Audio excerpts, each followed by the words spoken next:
ndam li dina ñëw yow ndam li dina ñëw yow gala bul xali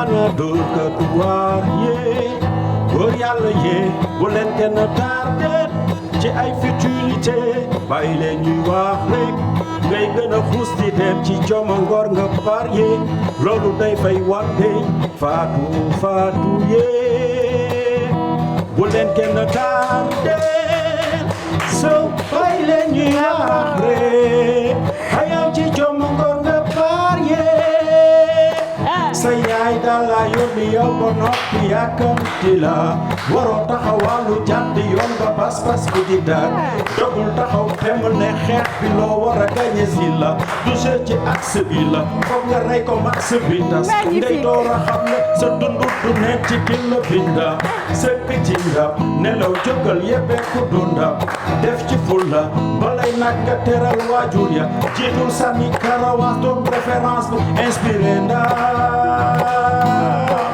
du dugg nga daam jeex na wone nga mbaax yeeyo nga xam du yaay jàmbaar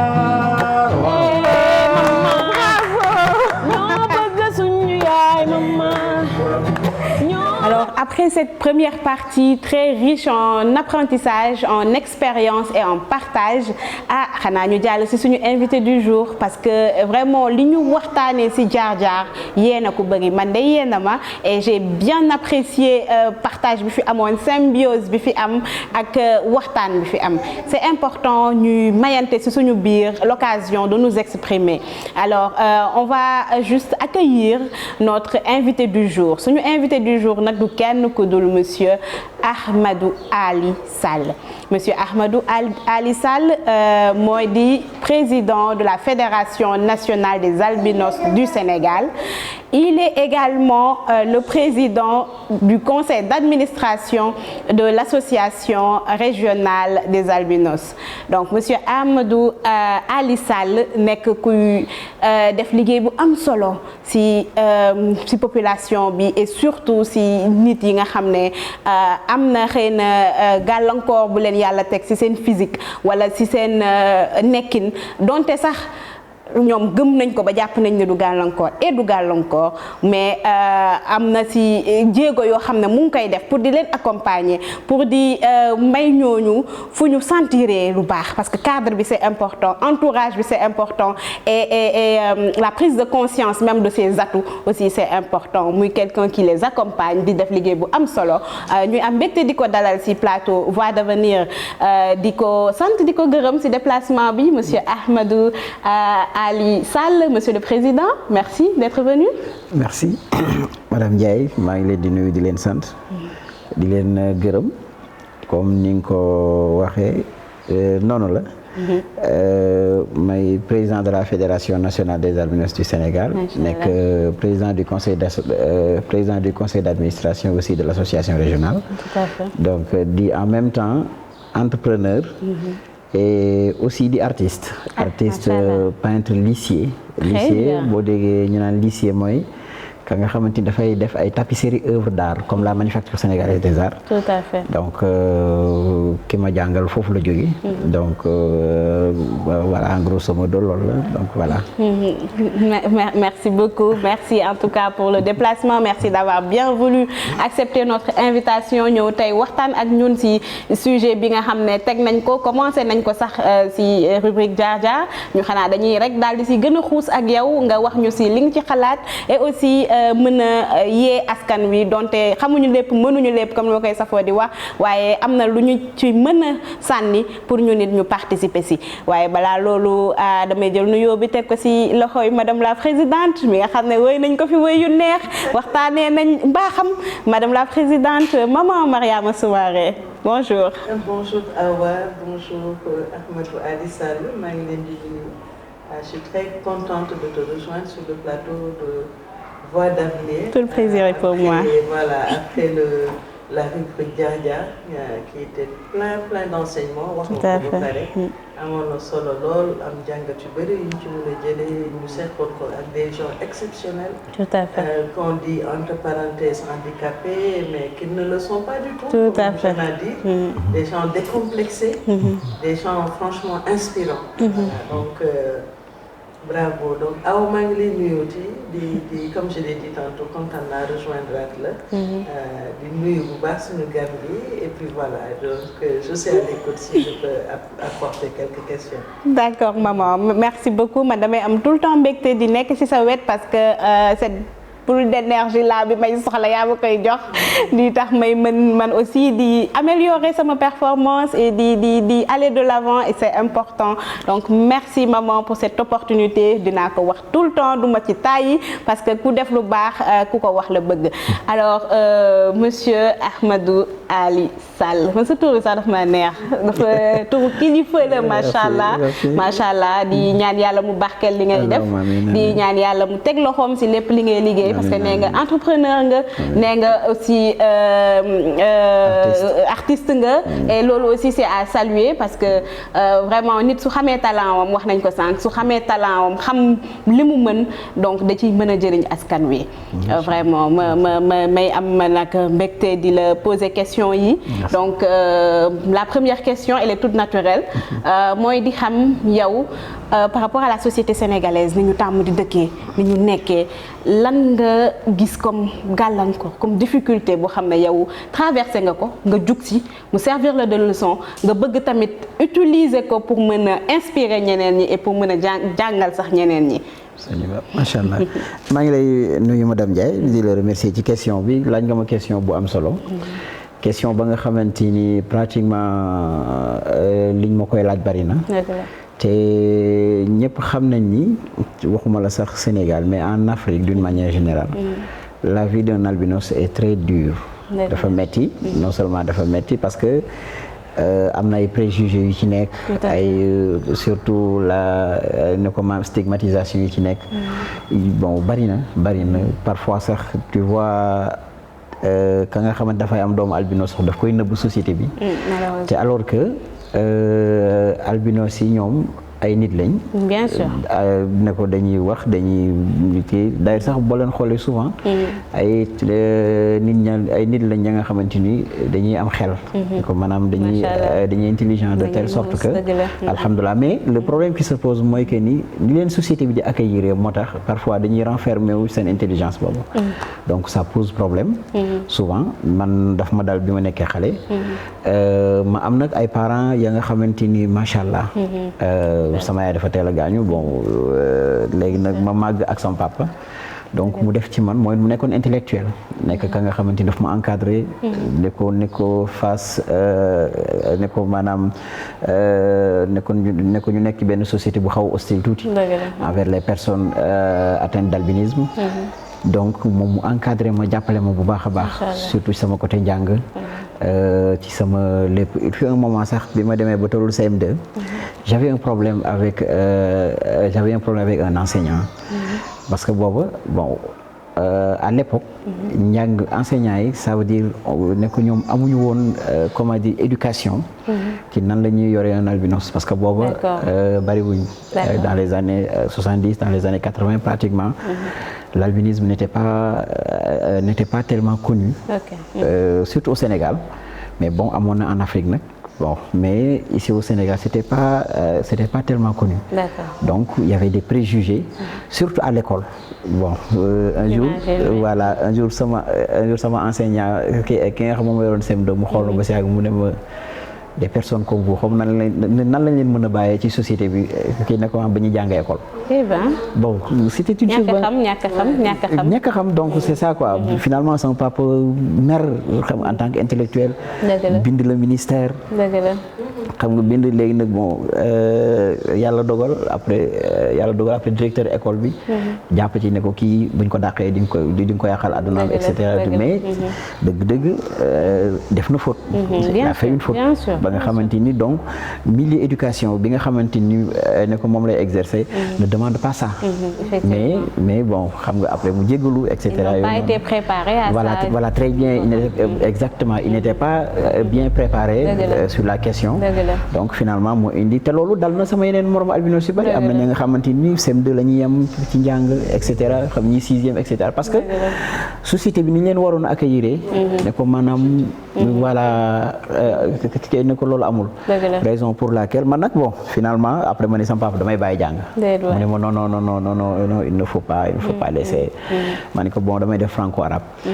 après yàlla dogal ma def franco-arabe. bi ma defee franco-arabe ma jàng ne ko ma nekkoon institut islamique El Hadj Omar Tall bu Thiès. Donc bi ma jógee foofu yàlla dogal ma am bac. bi ma amee bac ma dem université bu Pire. Donc voilà xam nga kon ne sama jàng foofu noonu. xam nga génn avec ne ko génn am sama licence. Donc voilà ma génn nag ma ne bon je vais continuer quoi.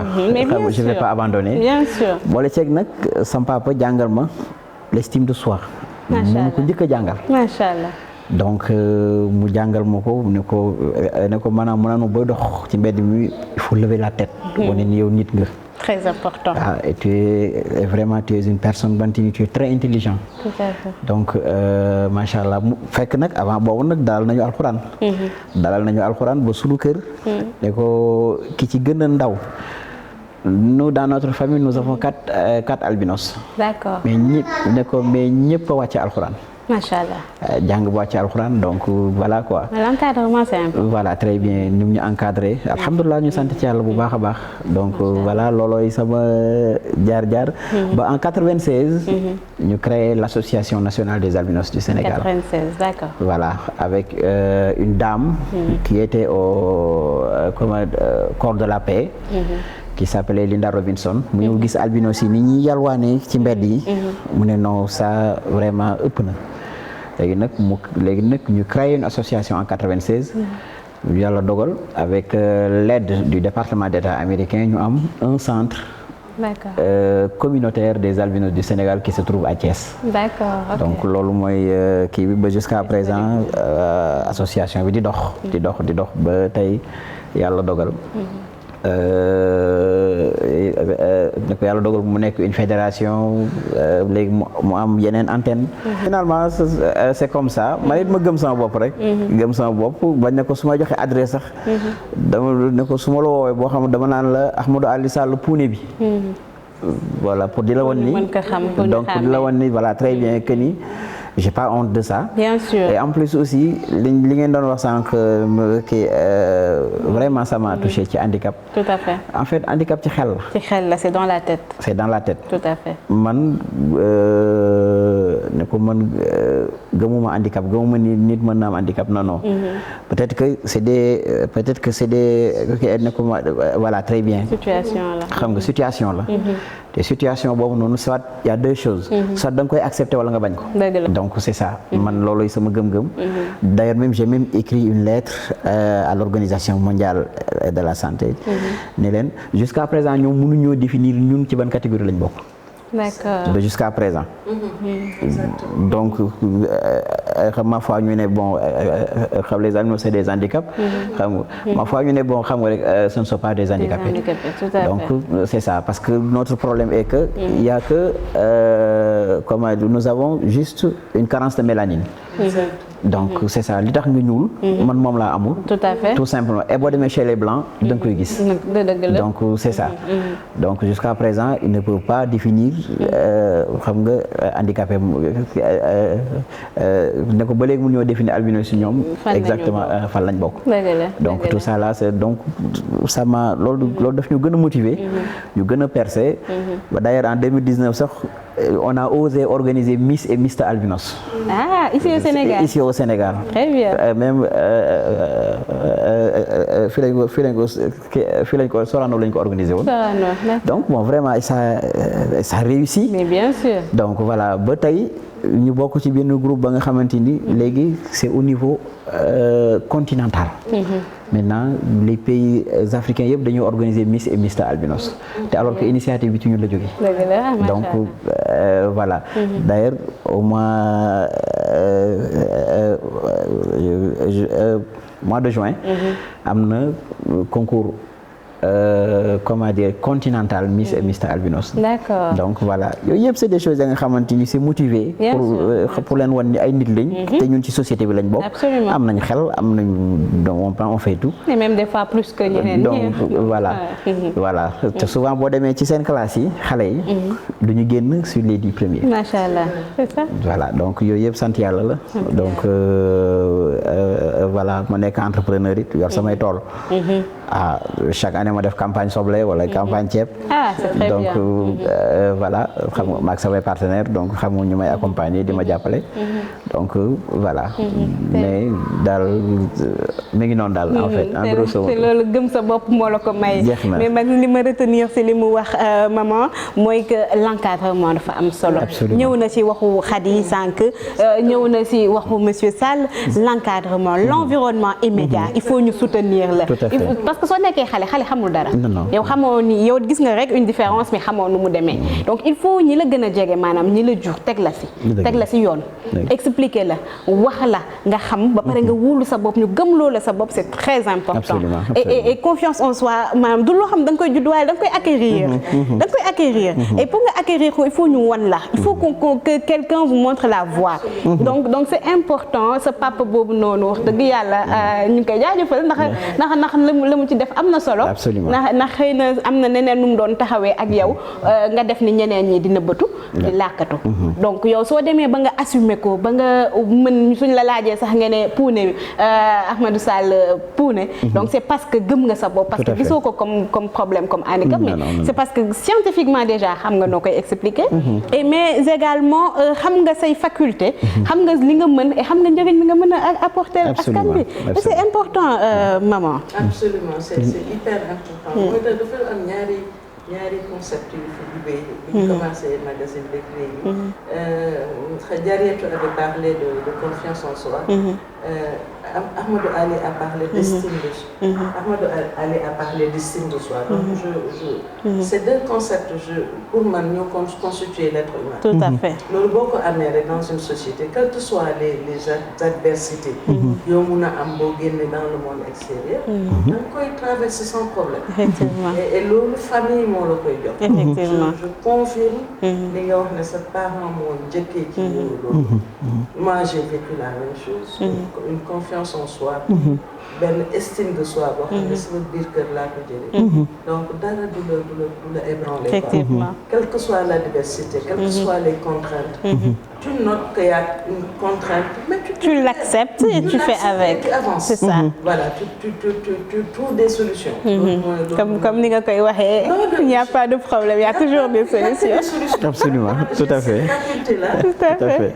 Des fois, damay toog di reetaan sama bopp, mais normalement, quelque chose qui devrait constituer un gros problème. Même ça n'est pas. li may wax naan ñàkk xam moo ma sonal. bu ma xamee rek. ça y est c'est réglé. Tout à fait. Donc ça te permet d'aller de l'avant, ça te permet de te rebondir, de rebondir tout à fait. de te renouveler. Quelle que soit la situation, tu as Absolument. à t'en sortir. Absolument. Bravo. Absolument. Donc li ma bëggoon revenir, toujours en parlant des adversités, des contraintes, des préjugés et tout ça, on sait qu'il y a des périodes yoo xamante ne ni vous faites face à da ngeen di jànkonteel ak ay espèces de violence. Absolument. ay peur. particulièrement période bi ñu nekk Sénégal mooy période d'élection. Est-ce que loolu wax la nii rek. wala c'est quelque chose de réel de factuel. da ngeen koy dund ak loolu naka ngeen di lutter contre ça. Absolument. En fait c'est une réalité. C'est une réalité que l'on voit ne ko maanaam bu njëkkaan amul woon Sénégal mais maintenant ça commence à venir au Sénégal parce que en 2019 signalé nañu cas bu mel noonu de deux tentatives de kidnapping benn bi c'était à Kaolack benn bi c'était à Saint-Louis. Mais après bon on fait de la sensibilisation sur les parents. ñu mën a téye seen doom yi. surtout les périodes électorales. Surtout. Parce que aussi maanaam en fait ay genre kii la xaw ma nan laa ko mën a tuddee ne ko maanaam ay superstition la. que si tu as un bras d'un albinos ça va te donner de la richesse ou bien du pouvoir. Parfois même on dit que si tu couches avec une femme albinos, ça va guérir le sida. Ah bon? Je te jure, nous avons même entendu tous ces préjugés-là ici au Sénégal, mais malheureusement les marabouts charlatans dañuy nax politiciens yi naan bu ngeen jëlee sarax bi jox ko albinos bi da ngeen di am lii wala da ngeen di am laa, donc voilà. Mais au fur et à mesure que jamono di dox ñu ci conscientiser les parents di leen ci yee ba léegi boo demee ci famille albinos yu bari nangootuñoo jël sarax que mu nekk période électorale ak mu ñàkk a nekk période électorale dootuñu nangoo jël sarax léegi parce que bon dañ leen di bañ a ne ko dañuy bañ ñoom ne ko maanaam li nga xamante ni nit ñi ñu ngi koy wax ne ko maanaam loolu lañ leen di bañ a nangu di leen won ni c'est faux. Albinos nit la rek tout simplement comme ñëpp problème am mooy il n'a pas de mélanine tout simplement. jeex na li tax nit ki di ñuul comme ni ma waxoon sànq. loolu donc la amul. mais cette peur là ça existe réellement moo tax à chaque fois bu ñu tolloo ci période électorale. dañuy ne ko dañuy dem dans les plateaux. télé rajo di waxtaan ak ñoom di faire la sensibilisation. Maintenant ñu am benn journée ba nga xamante ni c'est dédié aux personnes albinos du monde entier. Le 13 juin journée mondiale de l'albinisme. Ci li ñuy profité waale di ci defaale ay sensibilisation ay plaidoyer ya nga xamante ni parents yi parce que dañ leen di convoquer dans toutes les régions dañuy ñëw. su ko defee ñu ci mën a jàllalaale ne comment message yi. di leen wax ni am na ay risques am na ay dangers yu ci nekk. parce que nit ñi dañoo ragalatul yàlla jamono ji ñu toll moo ci toll. donc waxatu man te léegi amatul sax ci albinos yi léegi ay ñi nga xam nekkuñu albinos sax léegi bon tu vois dans les réseaux sociaux sàcc nañ doomu diw ren on a tué telle personne tout ça là rawatina ñun albinos yi nga xamante ni en Afrique ñun moom dañu sonn. bu dee dëgg moo neex yàlla. tey je te donne un exemple benn ma ni un pays je crois que c'est au Rwanda. ñoom parfois dañuy jël si le roi traditionnel est mort. am na benn ethnie ci ñoom si le roi traditionnel est mort. dañuy jël un albinos vivant ñu suulaale ko roi bi. ñu ne parce que c'est l'albinos qui protège le roi. ci biir suuf si. donc mu am na beneen pays en Afrique ne ko am na beneen xeet en Afrique du Sud. ñoom bu ñu amee doomu albinos dañ koy jël yóbbu ko ci àll bi teg ko fa quelque temps bu ñu ñëwaatee fekk muy dund ñu ne voilà c'est un enfant béni. mais bu ñu ñëwee fekk mu dee ñu ne bon voilà léegi ñu ni kii demoo la woon quoi voilà parce que c'est des croyances te en Afrique surtout Mali gi ñu jege rek la croyance les préjugés les stigmatisations xam nga sur l'albinisme est vraiment quelque chose c'est extraordinaire donc moo tax sa laaj boobu am na solo dama ci profiter waale sax di sensibiliser bu baax a baax di wax ni ku ci am doomu albinos na nga ko téye bul am confiance bu ëpp ci jamono ji parce que léegi àdduna dafa tëre di te nit ñi léegi alal jalal na leen lu ne pouvoir jalal na leen lu nekk donc ñu ci bàyyi xel bu baax a baax ci seen njaboot yi voilà. Vraiment li nga wax ni doy na waar et xaw na heurter sax suñu sensibilité parce que je ne peux pas moi imaginer une personne vivante nga di ko suulaale ak kenn bon après ku nekk ak sa gëm-gëm ak sa croyance mais c'est vrai que. la désensibilisation rek. moo ci effectivement. parce que yenn yu bëri boo ko gisee ci àddina ñàkk xam la. mais c'est des opportunités pour en parler. de sensibiliser. Et heureusement, grâce à l'Internet, le monde est devenu voilà, un village. Tout à fait. Heureusement d'ailleurs. En tout cas, ce plaidoyer, cette sensibilisation, j'espère que ñëpp dégg nañ ko et que dinañu jëriñ comme ni ma koy faral di waxee. Parce que ku si nekk ak région bi nga nekk fa nga dëkk ñi la wër ku si nekk am nga xëy na koo xam ne parce que ñu fàttali ko albinos mooy puune. donc ku si nekk am nga ci sa entourage wala yaa ngi seen koo xam ne ni puune la.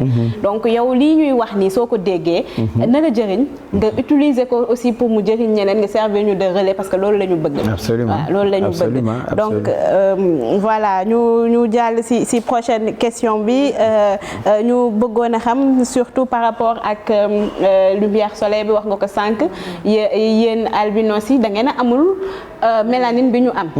Donc mu am tamit ay produits yoo xam ne di ngeen ko di utiliser. pour mën a faire face à tout ce qu'il y a comme danger pour la peau.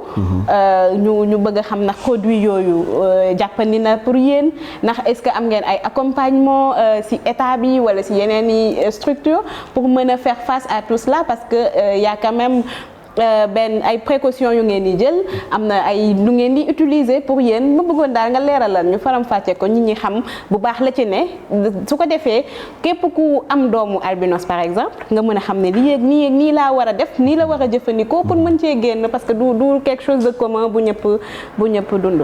Tout à fait. Tout à fait en fait ku wax albinos wax le soleil. Tout à fait. parce que dañoo nekk ci pays yi nga xamante ni dafa tàng. te mélanine boobu nga xamante ni manqué nañu ko dafay permettre au rayon UV. maanaam rayon solaire yi ñu mën a percer ci suñu yaram yi. te souvent dafay développer ay tumeurs. te bu développer tumeur ñëpp xam nañ ñëpp buñ ci teel a jóg ci cancer la jëm. d'ailleurs il y a même pas ça fait même pas 2 mois.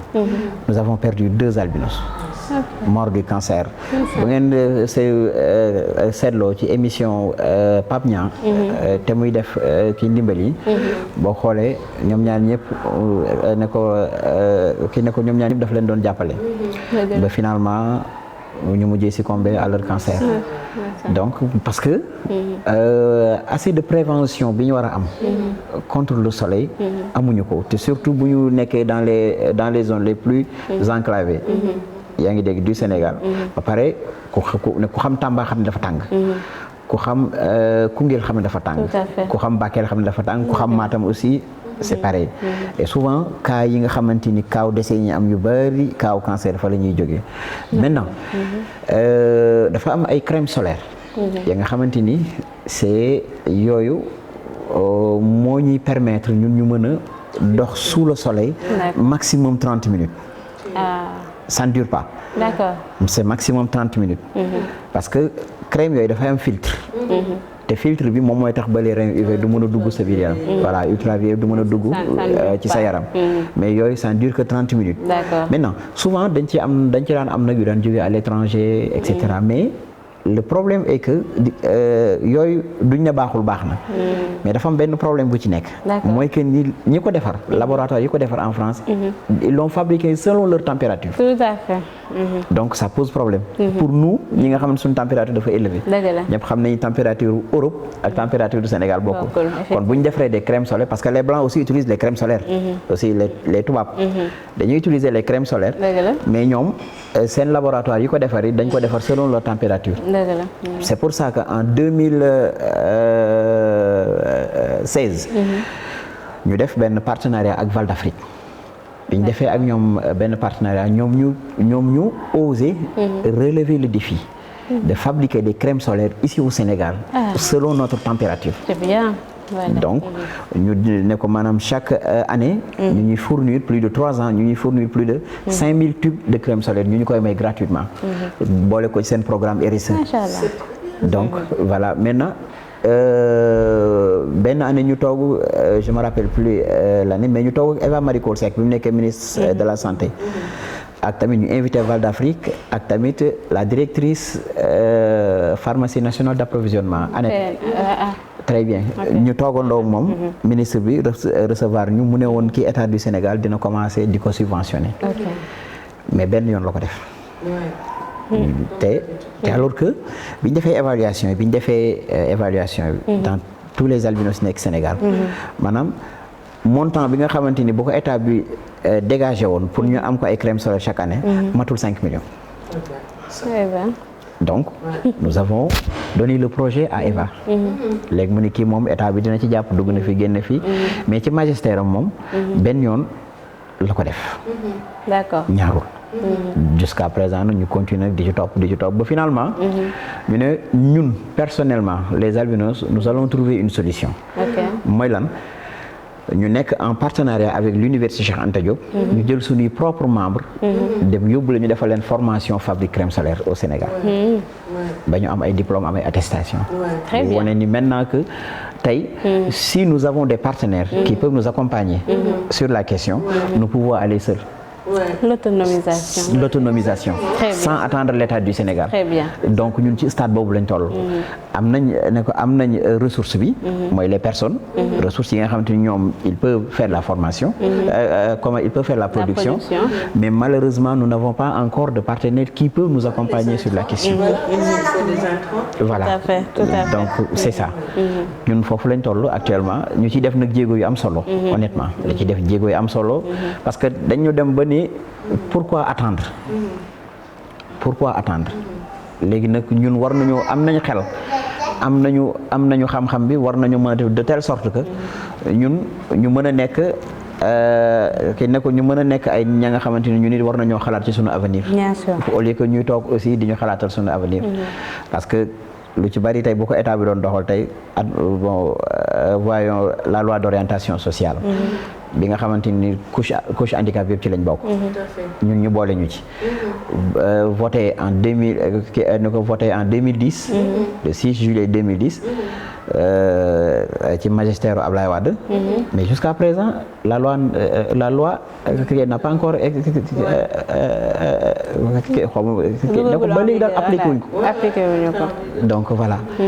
donc stade boobu lañ toll moo tax ñu ne léegi bu ñu xaarati ñoom mais ñun ñu xool ñun yan moyens la ñuy def ñun pour mën a aller de l'avant. donc sans les attendre. donc foofu lañ toll mais ces crèmes solaires là vraiment c'est quelque chose qui est très nécessaire sur la vie des albinos parce que c'est une partie de leur vie. xanaa ñuy lancer appel aux bonnes volontés. Ouais. Nous allons en faire un truc, faire un plaidoyer fort. Tout à parce fait. que ñun l'inclusion dafa am solo. Effectivement. Sénégal ñun ñëpp a fi dëkk ñun ñëpp a ko moom. Il n'y a pas une couche meilleure que l'autre. Absolument. Il n'y a pas une couche qui doit être au-dessus de l'autre. Absolument. C'est normal. Absolument. Donc ce combat-là, nous allons en faire notre combat. Inch'Allah. Et Inch'Allah, on va être à vos côtés pour mener ko. Inch'Allah. Parce que c'est pas normal. Effectivement. C'est un droit que vous avez Absolument. de vivre décemment dans ce pays. Absolument, absolument. Voilà. Il y a pas, franchement, là, je vous donne ma parole. Inch'Allah. Les rejoindre Inch'Allah. dans ce combat-là. Inch'Allah. Et les autorités n'ont qu'à faire ce qu'ils doivent faire. Absolument. Effectivement. Absolument. Absolument. Il y en a marre tout le temps de voter des lois, de prendre des décisions pour les appliquer un jour, le lendemain tu te mets aux oubliettes. Absolument. C'est pas normal. Voilà. Donc tout ça c'est donc dinañ ci taxaw quoi. dinañ ci taxaw def ci suñu kéemtalaay kàttan.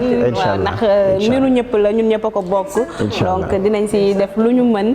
et puis tamit ñuy woo bonne volonté yi di woo partenaires yi bailleurs yi ñi nga xam ne ñu ngi liggéey ak association bi. ñu gën leen a ñaax. ñi nga xam ne tamit am nañ ñu leen yàlla may am nañ mën-mën boobu nañ ci jàpp.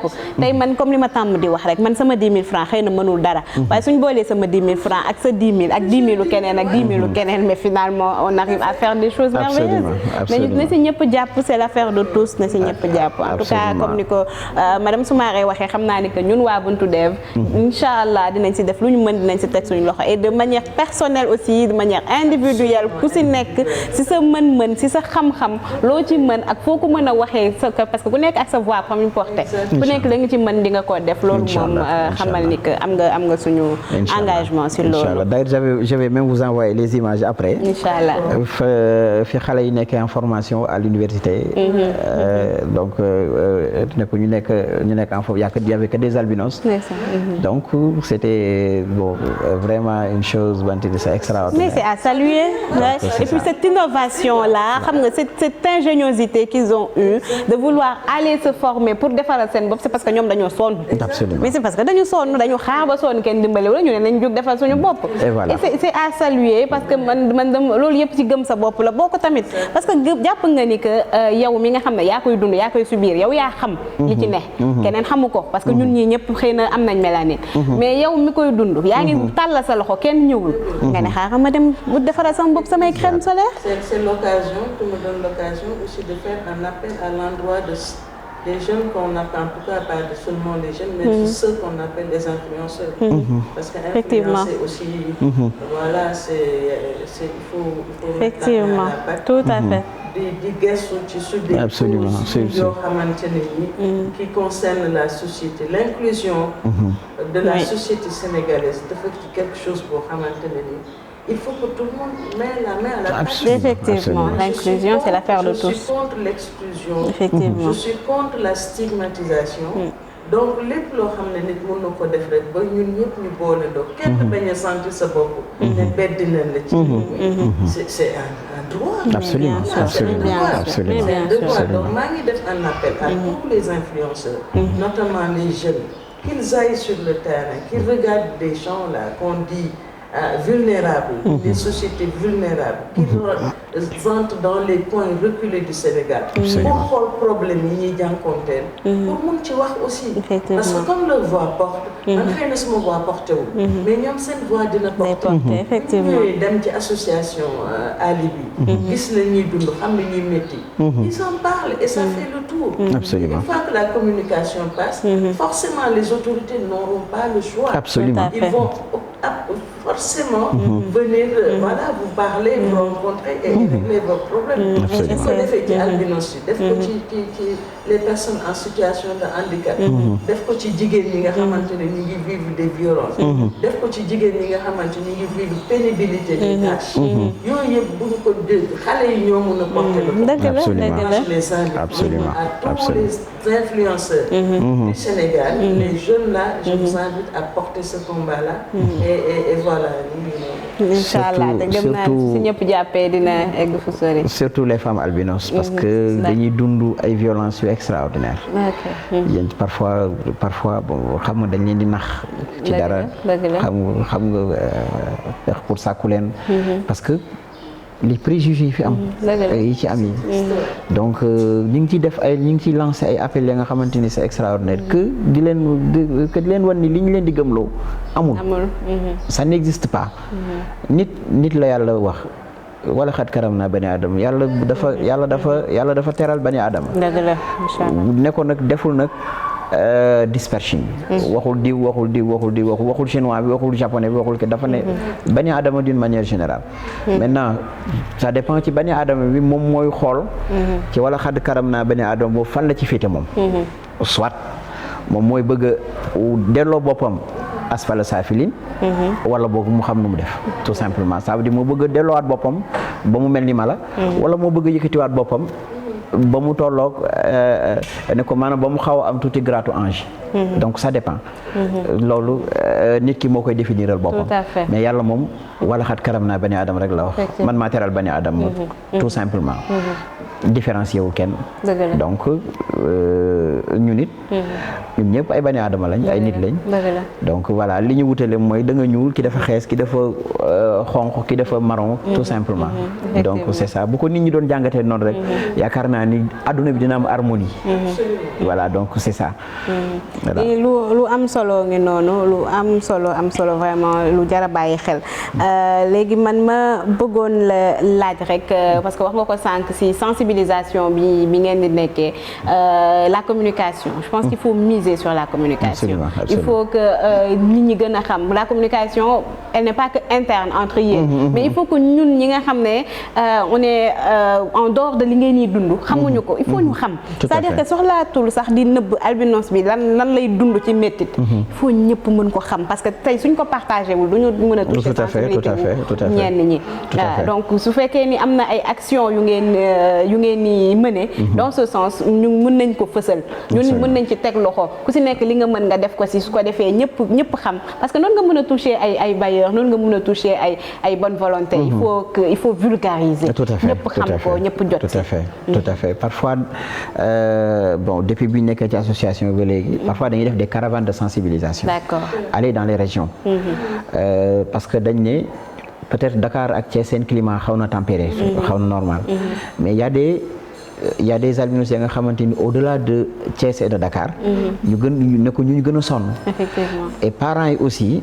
dañ leen di sensibiliser parfois sur des activités comme la fois passée nous avons reçu l'école américaine de Dakar.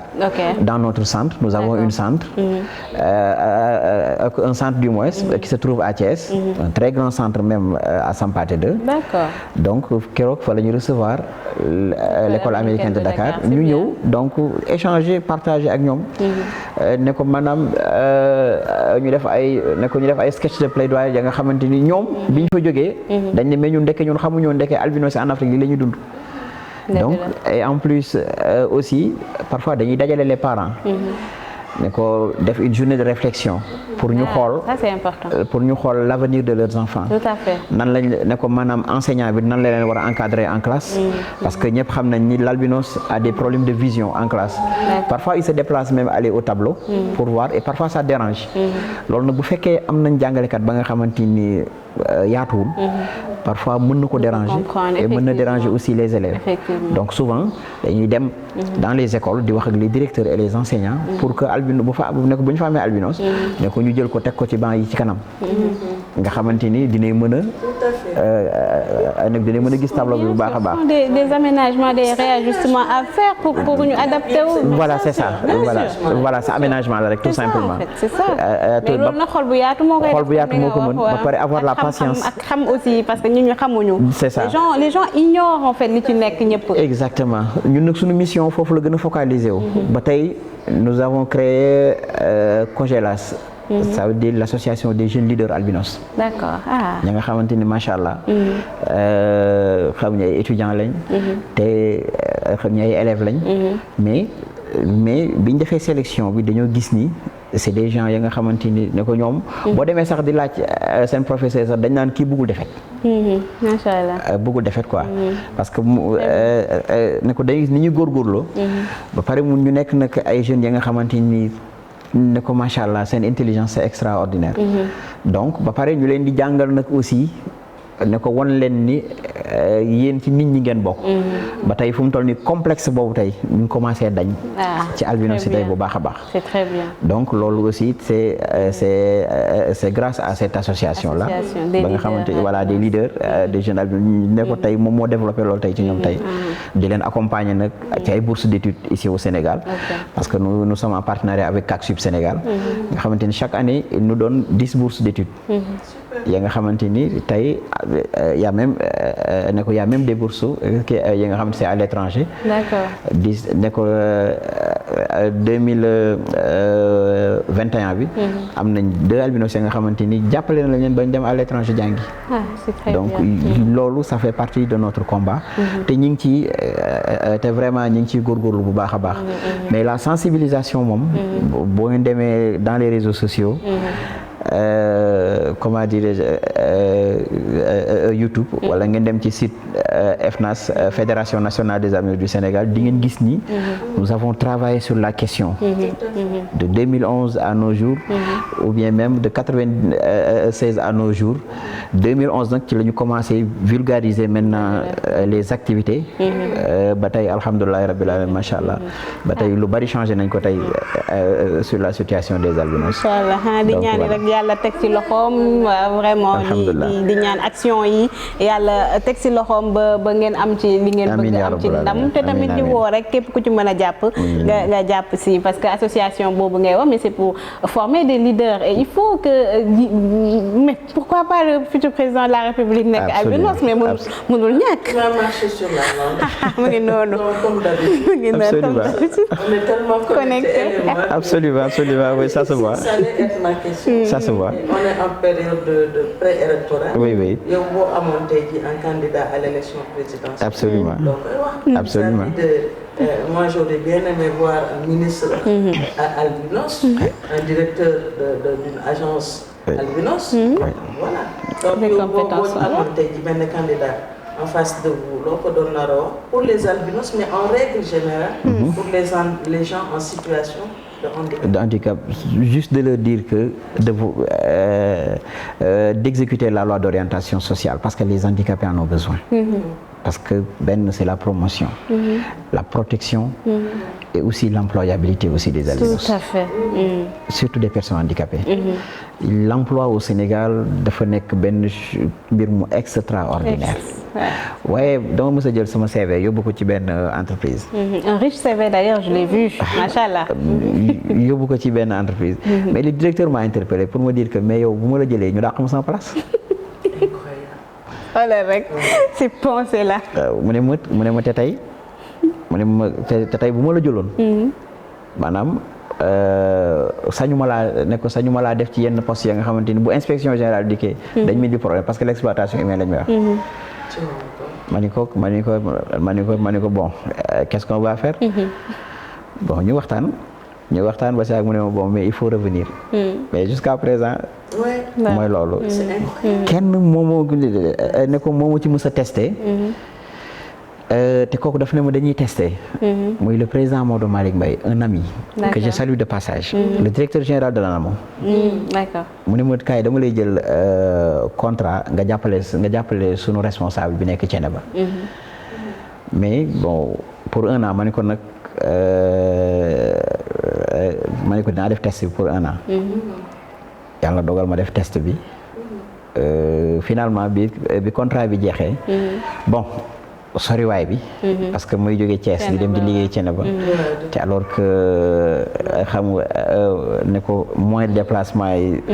dajuli ko te mënuma dëkk foofu. ma ni ko daal contrat bi dama koy arrêté quoi. mais il a attendu 2 mois. pour door ma libérer pour 2 mois yëpp pour négocier na laay toogee. gis na si njëriñ. ma ni ko macha allah. parce que boobu département gestion projet man maa ko yoroon. yaa ngi dégg parce que man ki ne ko gestion projet. ne ko ci la spécialisé wu. ak bon gestion projet gestion des entreprises. donc mais le gars. finalement mu ne ma doo dem. ma ni ko mais nag les conditions ne sont pas réunies. man su ma véhiculé woon sax je peux bon Thiénaba ak Thiès bon soriwul mais si tu es véhiculé. donc bon voilà après man te ñoom mënuñu ma jox véhicule. ma ni ko nag donc je serai obligé. donc voilà ma arrêté. mais affaire bi metti ko. parce que mu ne ma ni nga doon jàppale suñu waa ji foofu. vraiment ne ko vraiment dama gis suñu antenne yi nekk ci Sénégal yëpp. antenne boobu ci antenne yi gën a dox ci la bokk. voilà loolu rek mu ngi noonu mu nekk mu ngi noonu. mais alhamdulilah rabbil alamin c'est un ami vraiment ne ko vraiment que je salue de passage. ka nga xamante ni ne ko moom vraiment le social c'est extraordinaire. macha allah moom doon wax naan ma tey. li gënoon. ngeen dem assemblée nationale. di plaider pour la cause des albinos. yaakaar naa foofu lañ leen di gën a déglu te man personnellement naa ci waxtaan ak le président Macky Sall.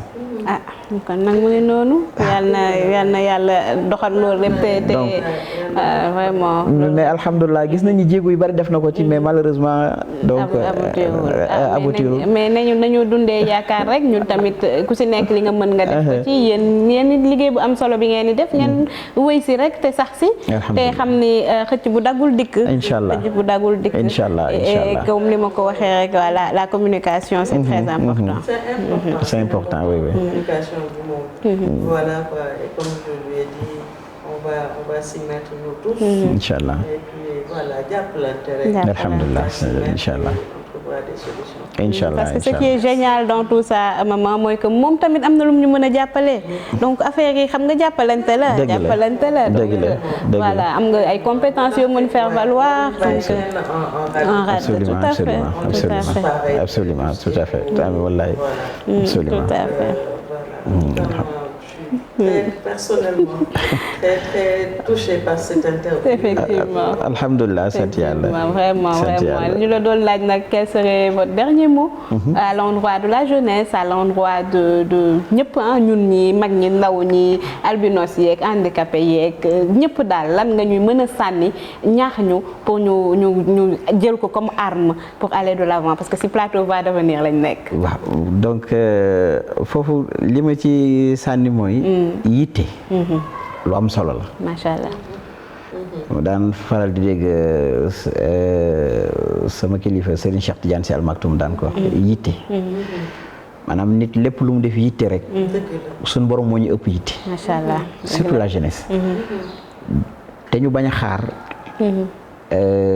ci état tout à fait bañ a xaar lépp ci état kenn ku nekk dafa war a nekk entrepreneur boppam effectivement te gëm sa bopp boo damay xam ni yitte moomu ko may bien sûr waaw ak bañ a tendre la main waaw voilà parce que it aussi jox ma bu yàggee ki nga naan jox ma mu jéppi la kenn rek lañ naan jox ma te du la jéppi te mooy yàlla waaw kenn ki ngay laaj nag te du la jéppi yaakaar naa nga def yitte ci moom ak ci sa bopp mooy mu def yitte ci yow rek tout simplement man loolu laay conseiller la jeune loolu laay conseiller képp kuy nit nag képp kuy bani aadama rek yitte moo am solo bu ko nit ki jiitalee rek il va réussir dans la vie tout simplement voilà kon nag jël nañ ko def ko téere ndax nañu am yitte si suñu bopp am yitte si suñu gëm-gëm ku nekk ak li nga gëm am yitte tamit si li ngay dox si li nga xam ne moom mën lay dundal ndax ku nekk si sa activité si ngay jëriñoo si ngay dund monsieur Sall vraiment waxtaan bi neex na trop conseil yi am nañ solo ñu di la jaajëfal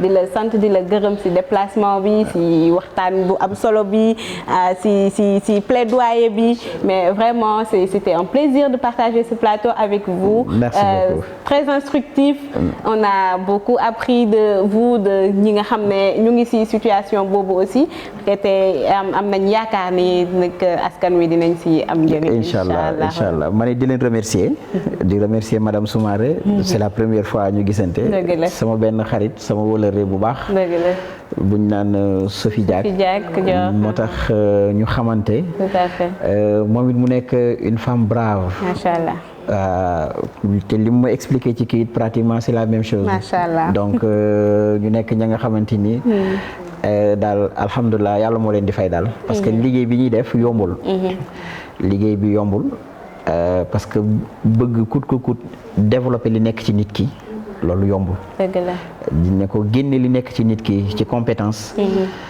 ci expertise loolu yombul dëgg la te moom bu demee ba jël loolu def ko yitteem pour di ci jàppale ndaw ñi ak jigéen ñi loolu lu ñu war a remercier la ne ko lu ñu war a sant la rek te ku ko war a encourager te lu ñu war a encourager pour mu jëm ci kanam la te ku ko ci mën a dimbali it ne ko maanaam na ko ci jàppale ci suma benn xarit mi Sophie George Diack moomu booleex moom c'est grâce à elle que j'ai connu Ahmadou Ali Sall di ko sant di ko gërëm ci yitteem dama comme on dit rek moo boobu jël neen ko concept boobu jël neen ko bu di yitte incha allah et Sophie aussi ma koy gërëm Sophie Dior Diack mu di une dame formidable mais non elle est formidable une boule d'énergie une boule de compétence de connaissance xale bu généreux elle est d'une générosité moo tax elle